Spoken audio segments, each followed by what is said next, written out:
Ma première expérience de mécénat de compétences, ça a été l'organisation d'un séminaire d'équipe solidaire pour notre service, où on a repeint des locaux d'hébergement d'urgence du SAMU social avec des jeunes en insertion.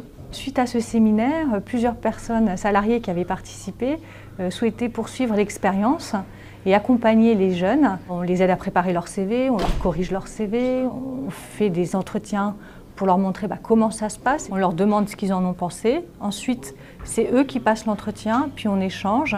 Souvent d'eux-mêmes, ils veulent repasser l'entretien suite à nos remarques. Ça m'a servi sur plusieurs aspects.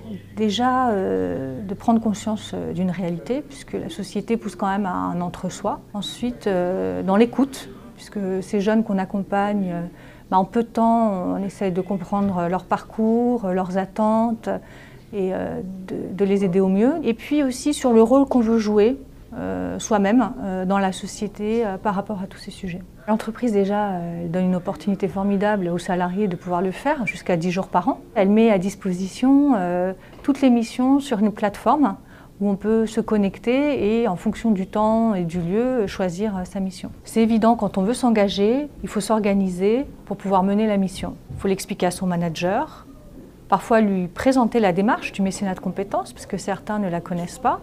Et quand on prend le temps de bien expliquer en quoi ça consiste, ce qu'on va apporter en menant la mission, généralement le manager accepte. Si j'ai un message, c'est allez-y, engagez-vous, tentez l'expérience, sans a priori, laissez-vous porter.